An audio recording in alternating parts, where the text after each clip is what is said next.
परिंदों की मंजिल मिलेगी यकीनन। परिंदों की मंजिल मिलेगी यकीनन। ये फैले हुए उनके पंख बोलते हैं। ये फैले हुए उनके पंख बोलते हैं। वो लोग रहते हैं खामोश अक्सर। वो लोग रहते हैं खामोश अक्सर। ज़माने में जिनके हुनर बोलते हैं। ज़माने में जिनके हुनर बोलते हैं। नमस्कार मित्रों, आज के विज्ञान के कक्षा 7 के एपिसोड 2 में आपका स्वागत है। मित्रों, हम मानव विज्ञान और प्रौद्योगिकी के पाठ के बारे में बात कर रहे हैं।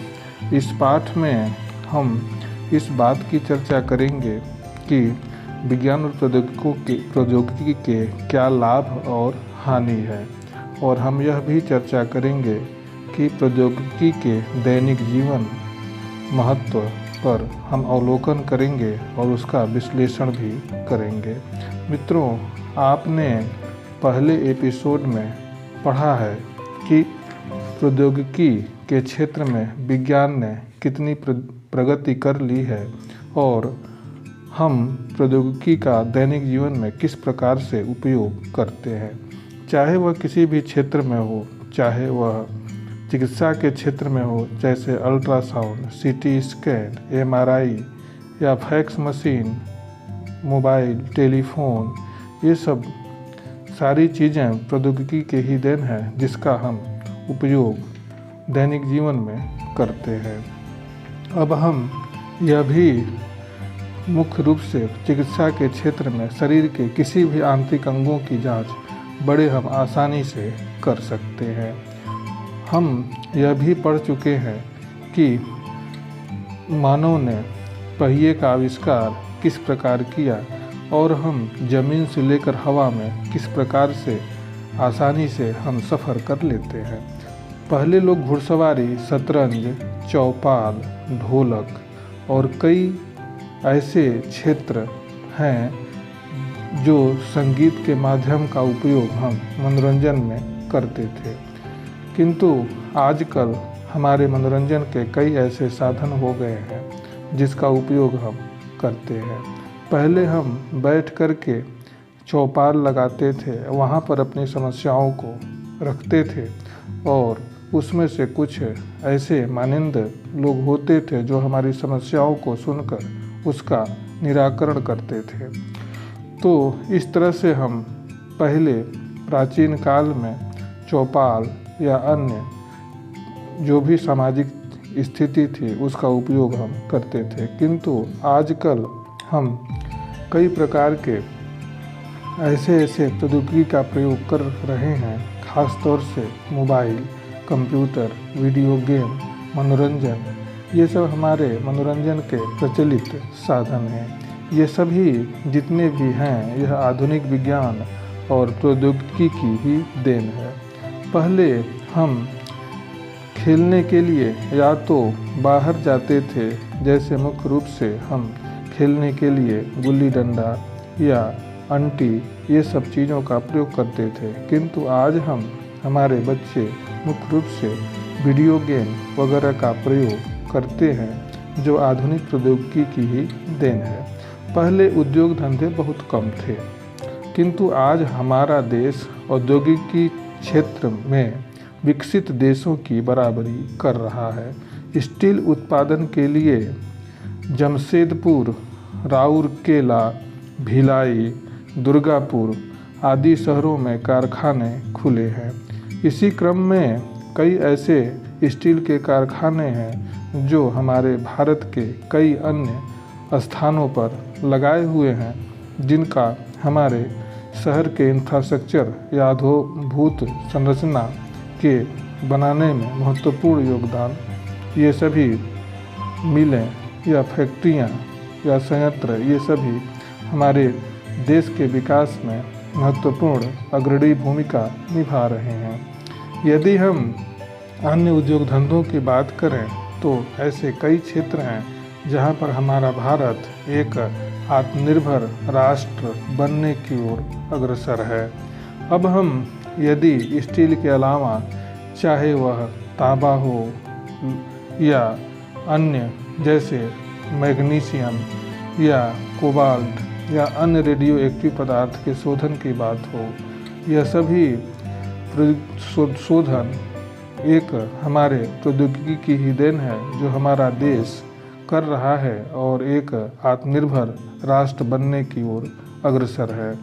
यदि हम अन्य उद्योग या कल कारखाने की बात करें तो यदि हम रिहंद की बात करें जो उत्तर प्रदेश के सोनभद्र जनपद में स्थित है, वहाँ पर हम जल शक्ति से विद्युत बनाने के लिए हाइड्रो इलेक्ट्रिक पावर स्टेशन का प्रयोग हम करते हैं। यदि हम अन्य औद्योगिक क्षेत्रों की बात करें तो हमारे देश में कई ऐसे हब बनाए गए हैं, ख़ास तौर से मोबाइल, कंप्यूटर, ये सभी चीज़ें हमारे देश में ही बन रही हैं और इसका हम निर्यात भी आसानी से कर रहे हैं। यदि हम जल शक्ति से विद्युत बनाने के लिए हाइड्रो इलेक्ट्रिक पावर स्टेशन की बात करें तो हमारे देश में पानी को इकट्ठा करके या डैम बना करके, बांध बना करके हम बिजली पैदा करने के लिए हाइड्रो इलेक्ट्रिक पावर स्टेशन का प्रयोग करते हैं। इसमें मुख्य रूप से हमारा सोनभद्र एक अग्रणी भूमिका निभा रहा है। जहाँ पर सोनभद्र में एक रिहंद नदी पर बना हुआ hydro electric power station Pipri नामक स्थान पर है, जहाँ से लगभग 5 मेगावाट बिजली पैदा प्रत्येक टरबाइन से होती है। यदि हम अन्य की बात करें तो ओबरा, अनपरा, पनकी, उच्चाहार आदि ऐसे कई स्थान हैं जहां पर हम कोयले से विद्युत बनाने के लिए नेशनल थर्मल पावर कॉरपोरेशन अर्थात NTPC एक ऐसा संस्था है जो बिजली के उत्पादन के लिए एक अग्रणी भूमिका निभाती है। NTPC जैसा कि हम जानते हैं इसका full form national thermal power corporation है। यह विद्युत निर्माण में एक अग्रणी भूमिका निभा रहा है। यह हमारे देश की एक महारत्न कंपनी है। यह मुख्य रूप से कई ऐसे स्थानों से बिजली उत्पादन करता है। इसका मुख्य काम मुख्य रूप से कोयले से बिजली उत्पादन करने का है, इसलिए इसका नाम नेशनल थर्मल पावर कॉरपोरेशन पड़ गया। यदि हम अन्य संयंत्रों की बात करें जो बिजली निर्माण में मुख्य रूप से अग्रणी भूमिका निभाती हैं, उनमें से ओबरा, अनपरा या अन्य कई ऐसे स्थान हैं जो राज्य स्तरीय ये पावर प्लांट हैं जो हमारे प्रदेश में बिजली बनाने का काम करती हैं। हम जानते हैं कि बिजली एक ऐसा उत्पाद है जिस पर पूरी अर्थव्यवस्था टिकी हुई है। इसी प्रकार हम आगे यदि बात करें तो हमारे देश में कई ऐसे नाभिकीय ऊर्जा से विद्युत ऊर्जा के उत्पादन के लिए कई संयंत्र स्थापित किए गए हैं। इनमें मुख्य रूप से ट्राम्बे, नरोरा, राणा सागर, कलपक्कम ये ऐसे स्थान हैं जहां पर हमारे एटॉमिक पावर स्टेशन कार्य करते हैं। यहाँ पर मुख्य रूप से यूरेनियम तथा प्लूटोनियम नामक रेडियो एक्टिव पदार्थ का प्रयोग होता है, जो बिजली बनाने के लिए मुख्य रूप से इसका प्रयोग किया जाता है।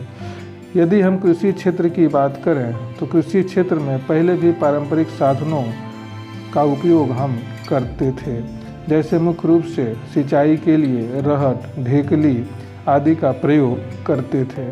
खेत को जोतने के लिए हल का प्रयोग किया जाता था। इन साधनों का प्रयोग से पर्याप्त उपजाऊ भूमि उपलब्ध होने पर भी खाद्यान्न का उत्पादन अपेक्षाकृत कम था तथा हम हमेशा दूसरे देशों पर खाद्यान्न पर निर्भर रहते थे। किंतु आज के परिवेश में वैज्ञानिक युग में कृषि के क्षेत्र में अनेक आधुनिक एवं सुविधाजनक यंत्रों का प्रयोग होने लगा है। ये यंत्र मुख्य रूप से ट्रैक्टर, थ्रेशर या ऐसे कई संयंत्र हैं जिसका प्रयोग हम कृषि के क्षेत्र में करते हैं। थ्रेशर का प्रयोग फसलों की कटाई के लिए और इसको बीजों को अलग करने के लिए किया जाता है। मुख्य रूप से धान और गेहूं का बीजों को अलग करने के लिए हम थ्रेशर का प्रयोग करते हैं। कंबाइन हार्वेस्टर का उपयोग हमारे देश में फसलों की कटाई के लिए किया जाता है। और भी कई ऐसे संसाधन हैं जिनका प्रयोग प्रौद्योगिकी की ही देन है और कृषि के क्षेत्र में इन सब का प्रयोग आसानी से हो रहा है। यदि हम सिंचाई की बात करें तो मुख्य रूप से डीजल के पंप सेट या अन्य कई ऐसे संसाधन हैं जैसे ट्यूबवेल, ये सभी हम सिंचाई के रूप में, सिंचाई के साधन के रूप में इन सब का प्रयोग करते हैं। ट्यूबवेल का उपयोग मुख्य रूप से अधिक मात्रा में हम सिंचाई के साधन के रूप में प्रयोग करते हैं। खाद्यान्न को उत्पादन बढ़ाने के लिए भी हम कई प्रकार के शोधित बीज का प्रयोग करते हैं और कई प्रकार के ऐसे रासायनिक उर्वरकों का प्रयोग करते हैं जो हमारे फसल के उत्पादन में बहुत अधिक वृद्धि कर देते हैं। इनमें से मुख्य रूप से यूरिया, डीएपी, सुपरफास्फेट, डीएपी अर्थात di ammonium phosphate, phosphorus, potassium या एनपीके ऐसे रासायनिक खाद्य पदार्थ हैं जिनका उपयोग हम आसानी से कृषि के क्षेत्र में करते हैं तथा अन्य भी ऐसे कई संसाधन हैं जिसमें सिंचाई का हम प्रयोग आसानी से हम तकनीक का प्रयोग सिंचाई के रूप में करते हैं। अब हम अन्य क्षेत्रों की बात करें जैसे मत्स्य उत्पादन। मत्स्य उत्पादन एक ऐसा क्षेत्र है जहां उन्नत प्रकार के मत्स्य बीज का प्रयोग हम करके मत्स्य का उत्पादन, मछली का उत्पादन करते हैं। सब्जी उत्पादन के लिए उन्नत बीज द्वारा हम सब्जी का उत्पादन अधिक मात्रा में करते हैं और कई प्रकार के ऐसे संशोधित बीज का प्रयोग हम सब्जी उत्पादन के रूप में करते हैं। रेशम उत्पादन की बात करें तो आज वैज्ञानिक प्रौद्योगिकी के कारण ही वैज्ञानिक विधि से हम कीटों को शहतूत के वृक्षों पर उसका कीटों का पालन करते हैं और हम अधिक मात्रा में कोकून से हम रेशम का उत्पादन करते हैं। सूअर पालन भी हम एक आय का एक मुख्य स्रोत है जो सूअर को संतुलित आहार और सामूहिक टीकाकरण के द्वारा हम सूअर पालन करते हैं या अन्य लोग सूअर पालन करते हैं। यदि हम अन्य की बात करें जैसे मुर्गी पालन तो हमारे देश में मुर्गी पालन भी एक बहुत बड़ा रोजगार है जो मुर्गी को संतुलित आहार एवं सामूहिक टीकाकरण द्वारा ही इसको आसानी से हम मुर्गी पालन कर सकते हैं। तो उपरोक्त सभी तथ्यों द्वारा हम यह कह सकते हैं कि विज्ञान ने प्रौद्योगिकी तथा प्रौद्योगिकी ने विज्ञान का विकास किया है। वास्तव में प्रौद्योगिकी तथा विज्ञान दोनों एक दूसरे पर आश्रित हैं। प्रौद्योगिकी के विकास में विज्ञान के नियम तथा सिद्धांतों के दैनिक जीवन में उपयोग से होता है।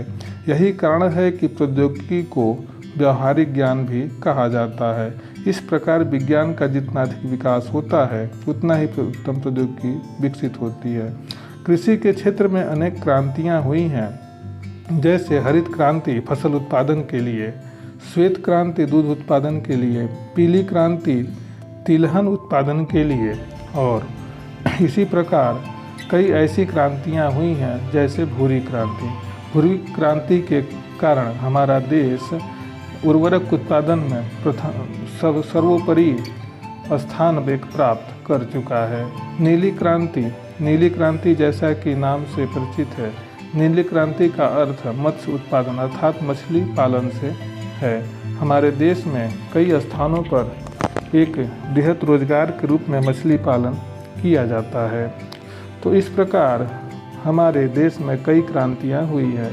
यदि हम श्वेत क्रांति की बात करें तो हमारे देश में डॉक्टर वर्गीज कुरियन एक ऐसे वैज्ञानिक हैं जो श्वेत क्रांति के जनक माने जाते हैं। इनके अथक प्रयास के कारण ही हमारा देश श्वेत क्रांति में अग्रणी भूमिका निभा रहा है। MS स्वामीनाथन को हरित क्रांति के जनक के रूप में माना जाता है। हमारे देश में ऐसे किसी भी नई प्रौद्योगिकी के उपयोग में मनुष्य की जीवनचर्या तथा कार्यकुशलता में सुधार आता है। शिक्षा के क्षेत्र में NCERT द्वारा प्रस्तुत शिक्षा से संबंधित PM ई-विद्या कार्यक्रम टीवी पर दिखाया जाता है।